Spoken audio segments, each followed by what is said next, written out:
Hey, goodness, I did not know how much white folks hated non-white immigrants. Yo, it's crazy. Yo, this DEI, illegal immigrant, yo, this is crazy.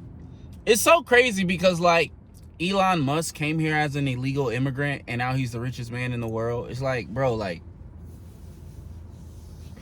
I don't think people get like how powerful white supremacy is. Like, white supremacy makes so many people dumb and weak. And that's what I want to talk about today. Like, white supremacy makes white people dumb and weak. It makes white people dumb and weak. Okay? So number one, white supremacy does not equal racism. Okay? By the way, hi, my name's Gabe the Great. I don't have an intro. I just be on here talking. White supremacy does not equal racism. So in 2025, people still think that, oh, because we're not lynching people, because we're not lynching black people and running around saying the N-word and we got slaves, that racism is somehow over and racism is somehow not a big deal, and that, like, you know, white supremacy isn't real. Like, yeah, it's a few people, but it's not a big deal. And it's just like, clearly it is. Clearly it is. Like, I tell people this all the time. People go like, oh, people who think racism is not a big deal today, they'll say things like, oh yeah, racism ended in the 60s with the civil rights movement. Like, after that, we really haven't had issues with racism. Like, we've gotten better as a country. It's like, wait a second. Let's use our heads for a second. Malcolm, Martin, and Fred, three of the greatest black leaders and organizers in American history. None of them made it out of the 60s. And you mean to tell me that that's when racism ended?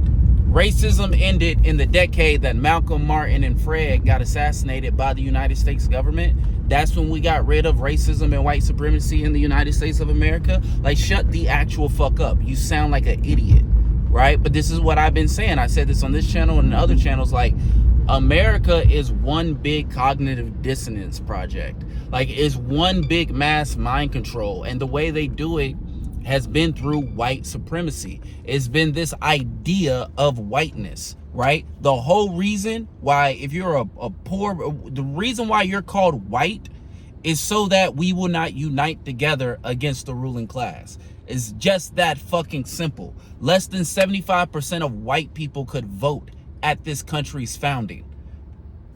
Go read a book, nigga. Like, if you did not own land, you could not vote. If you were a woman, you could not vote. They didn't even get rid of that stuff in the colonies until like 90 years after the country was founded. Whiteness is for one reason and one reason only, so that we will not unite against a ruling class. That's it. White supremacy makes white people weak and dumb, and it makes rich people into kings. That's how white supremacy works.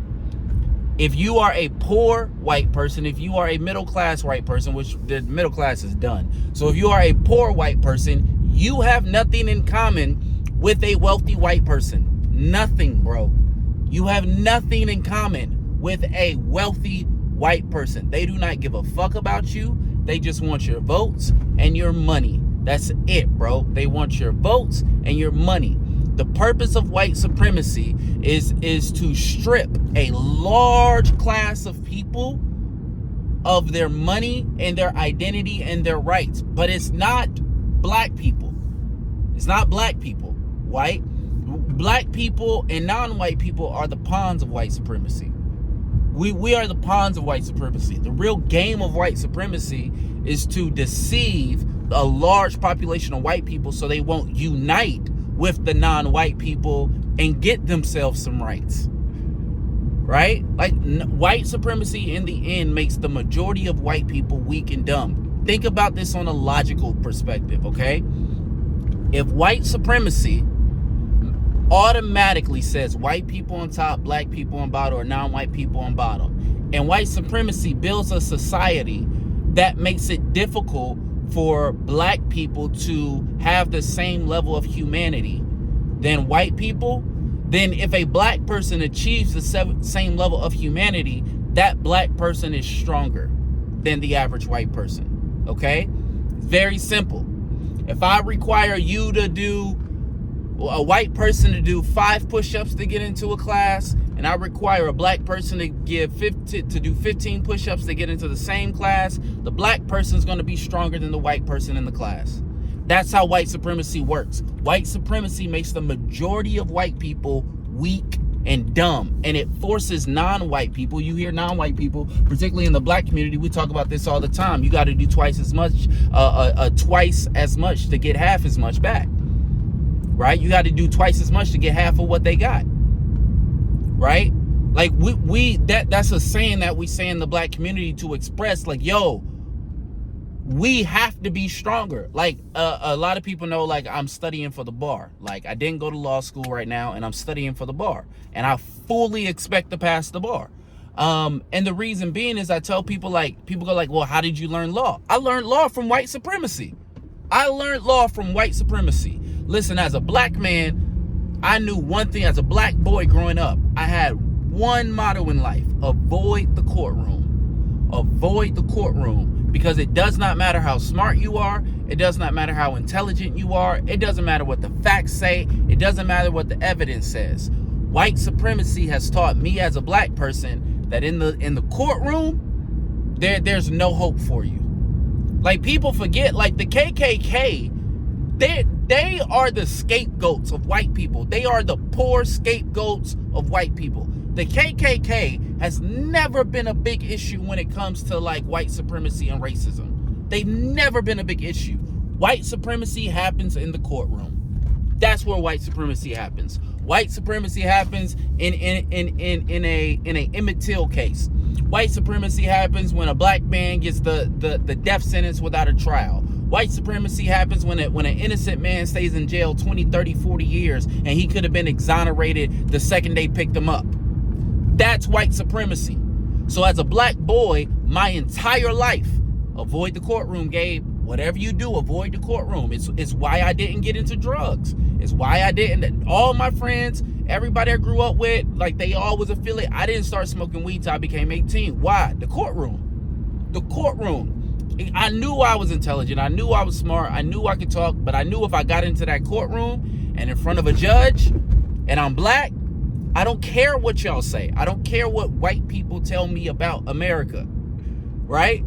Again, your whiteness allows you to be weak and dumb and vulnerable in this society. My blackness does not allow me to be weak, vulnerable, and dumb in this society. So as a black man, I always said, I gotta avoid the courtroom. I gotta avoid the courtroom. So the first time I actually have to use the court of law is a proactive thing. It's one of these things. If my daughter gets abused, so I go to file a lawsuit. Obviously, lawsuit gets dismissed. I got to appeal it to the Ninth Circuit. It gets sealed.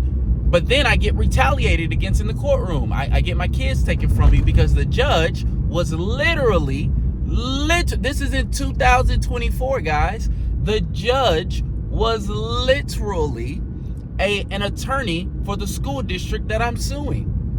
A partner at the law firm from the school district that I'm suing. And it's from that point on that I really began to take law seriously. Right? And so now I'm like, I'm just going to go pass the bar exam, because when I started to look into it, I went, oh shit. It's not that this shit is difficult. It's not that this shit is hard, because I stood, like, I was toe to toe with the bar member, and I was like, yo, I'm outdoing this guy at his job. Like, I'm cross-examining better. I clearly know the case better. Like, I've done a better job than him, but then to see the judge, like, just, it was some wild stuff. I got the transcripts online. Y'all can read it if y'all want to. The point being, though, when I walk around thinking like I could totally pass the bar, it's because I understand that I didn't go through the traditional path to learn about the law. Me learning about the law was having to learn that, okay, the law is not this black and white thing. The law is this very much a malleable thing. And when you get in front of a judge, it's very much like people are in there playing with words. People are in there playing with the law. And then that's when I began to understand, this is how white supremacy works. This is how it works. I've been in a courtroom with facts and evidence and everything on my side, impeach the only witness on the other side, right? They didn't even bring evidence, right? Like I've been in that case and I've had that be ruled against me. I've been in that situation, so now I begin to understand, like, oh, wait a second. So now when I go to learn law, when I learn, I have to beat a system that tells me if the facts are on your side, if the evidence are on your side, if the witnesses are on your side, if their witness is lying, but the judge works for the school district that you're trying to sue, you're still going to lose the case. That's white supremacy. That has nothing to do with my race. That has nothing to do with my race. But that's what y'all don't get. White supremacy is a system. It's a system that says you need to obtain and protect a certain status quo. And that status quo is modeled after a wealthy white individual. That is the status quo you need to protect. And if you are a threat to that status quo in any way, shape, or form, right? We will bend the law, we will bend the rules of what's acceptable and not acceptable in society to teach you not to mess with that status quo. So now as I go to learn the law, I don't need to just learn what the law says. I don't need to just learn, jurisprudence. I don't need to just learn, what are the elements you got to prove. I don't need to just learn the evidence code. I don't need to just learn the rules of civil procedure and the rules of federal procedure and understand the appellate system and common law and statutes and regulations and this and that and how, all these different cases work and dicta. I don't need to just learn that. As a victim of white supremacy, I must learn how to learn all of that system, and then I have to use that system against itself. White supremacy forces me. It requires me to have a level of intellect, a level of writing, a level of skill that the average white lawyer just doesn't have to have. You don't have to have it. You don't have to have it. One, because it's not your rights being infringed upon. It's not you with all the facts and evidence on your side. This is why I got someone right now trying to take me to court for a restraining order. I told that guy publicly, I'm the wrong motherfucker to fuck with, bro. Ain't nobody afraid of Gabe Reed is not afraid of nan nigga in court. And the reason being is because I have looked the head of a law firm who is head of the school district that I'm suing for $564 million in the eye. I've stood there toe to toe in the courtroom. That person has had to look me in my eye and tell me that I've actually done a good job. That person has had to look me in and had to say on the record in a court of law that the person that I am questioning on the stand, that they actually are in fact changing their answers based upon a request for admission that I had sent earlier. I cannot be intimidated because I have looked white supremacy in the eye. I have seen white supremacy affect me and my family. I've looked it in the eye. And I've known that I've had it, and I've known that the only way that they can beat me is pure tyranny. I've looked the system in the eye. And the system has had to look me back in the eye and go, you were right, but we still ruling against you. I've had to force white supremacy to go back and get advice. I can't be intimidated in that platform because in that arena, I've had to rise and become something greater. Y'all don't get it. This is why y'all love our music. This is why y'all love our culture. This is why y'all love our slang. Because our existence in a white supremacist society requires us to do everything better than y'all. And white supremacy requires y'all to be weak and dumb because you have to uphold a status quo that does not benefit you. The most racist shit I've ever heard in my life was a rich white man talking about poor white people, dog. It is hilarious how much rich white people despise poor white people, and poor white people just worship them. At least in the black community, like, we call wealthy black people bougie. Like, we know, like, they got attitudes towards us. But this is what I'm saying. White supremacy requires the majority of white people to have no independence, to have no self-determination. You think you have self-determination, but at the end of the day, you gonna bend the knee to the wealthiest guy in the room anyway.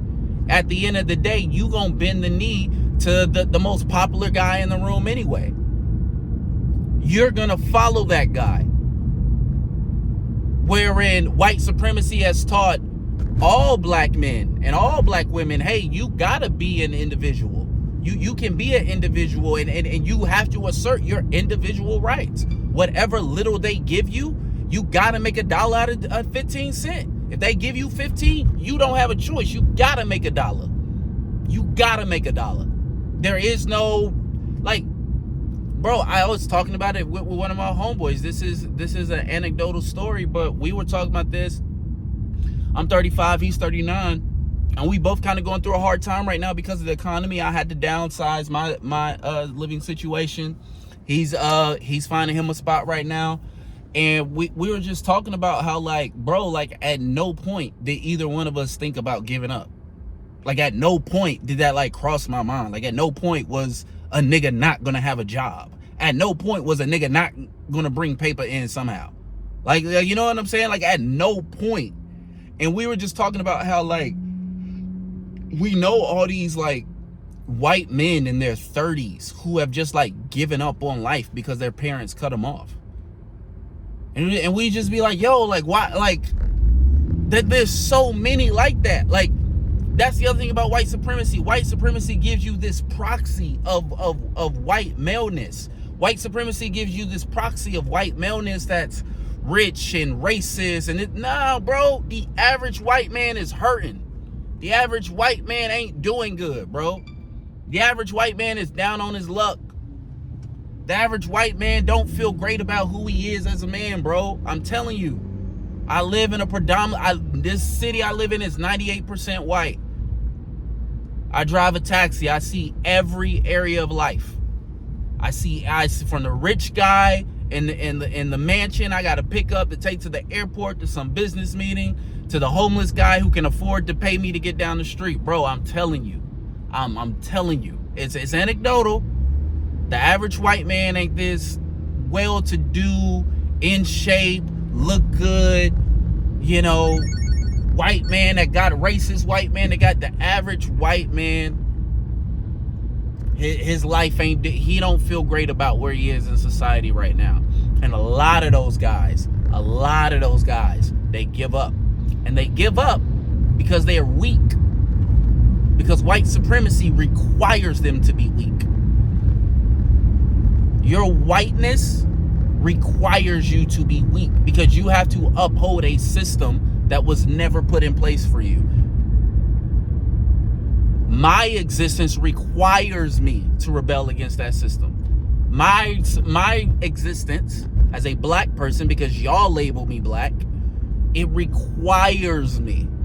To exist as I am, it requires me to manipulate that system and use that system to my own personal benefit, because I know that it's already using me for its own personal benefit. And so I just want to come to say, like, man, like, y'all don't get it. Y'all don't get it. Like, white people didn't even exist before 1981 in America. Look it up. Look it up, dog.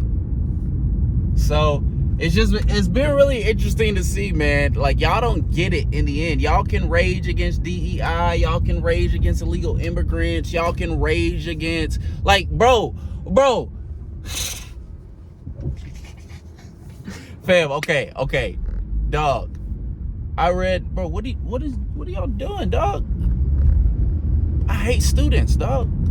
Students just like, bro, what's students, man? I promise. She looked at me. She looked at me like, you're gonna stop. No, nigga, I'm in a car. What do you mean I'm gonna stop? Like, I don't know, bro. When I grew up, if I saw a car coming, I would just what were you gonna do in that situation? Americans, bro. Anyway, what were we talking about? Oh, fam. Oh, I was reading like this administration or something on Fox News. I don't know. I try to stay out of the media right now because it's all big one campaign to get everybody worked up about fear and everything. So I try to stay off the media. But I saw this thing where they were like, somebody had said like, we need competent white men back. And I was like, yo, do you know how pathetic that sounds, dog? Do you know how pathetic that sounds? Like, think about it, bro. Like, okay, I'll go with everybody else's theory that racism ended in the 60s. You're telling me from 1776 to 1960, white men were like it. Then white men stopped being it from 60 to 2025. And now white men are crying about the need to be back up top. Like the need to like, oh, no one cares about us. Think about that, bro. Think about when in American history have black men just complained? No, we got out there and we worked for it. We got out there and we got our rights. We didn't wait for the wealthy whites. We didn't wait for the politicians. We got out there, we marched, we boycotted, we built our own shit. Y'all burned it down. We built our own shit again. But here, y'all dead ass need your lawmakers. If you need your lawmakers to put it to put it into law that y'all need to be at the top for y'all to be at the top.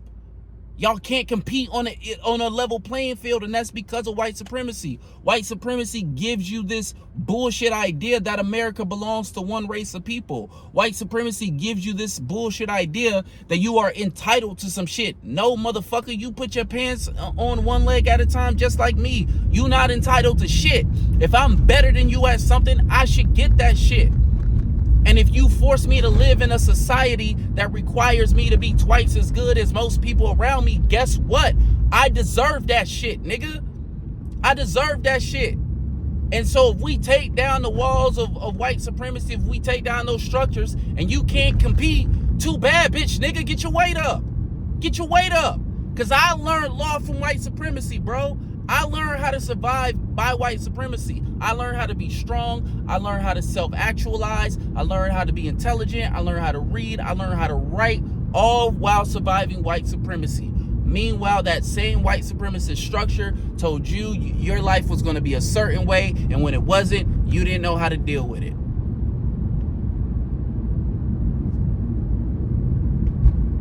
White supremacy makes white people weak and dumb.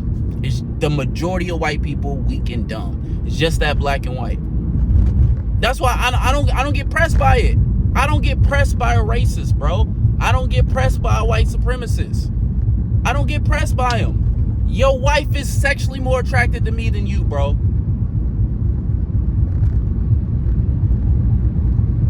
Cause I'm just built like that, dog. You're not built like that. The system requires me to be him. I don't have a choice, bro. I don't have a choice. I would love to just relax and just like be lazy and have mom and dad and an inheritance on the way. I don't have that, bro. I have to wake up and I gotta be him. I have to. I don't get a choice. Just to survive, just to exist, I gotta wake up and I gotta be him. And I gotta walk like I'm him, and I gotta talk like I'm him. Because if I don't, white supremacy will eliminate me. White supremacy will eliminate me, bro. So that's it, man. That's what I got to say today about all this stuff. It's just been really interesting to see, like, y'all don't get it, bro. Like, poor whites, because ain't no middle class. Poor whites don't get it, bro. Y'all gonna rage for all this whiteness, and it will not benefit you at the end. The white supremacists did not benefit y'all at the beginning of this country, and you are an idiot if you think the white supremacists getting competent white men back at the top is gonna benefit your poor white ass. You are stupid, bro. You are dumb. But black folks, hey, let them niggas be mad at them illegal aliens right now. Let's stack our bread. We already know what's coming up next. I'll see y'all later. Peace.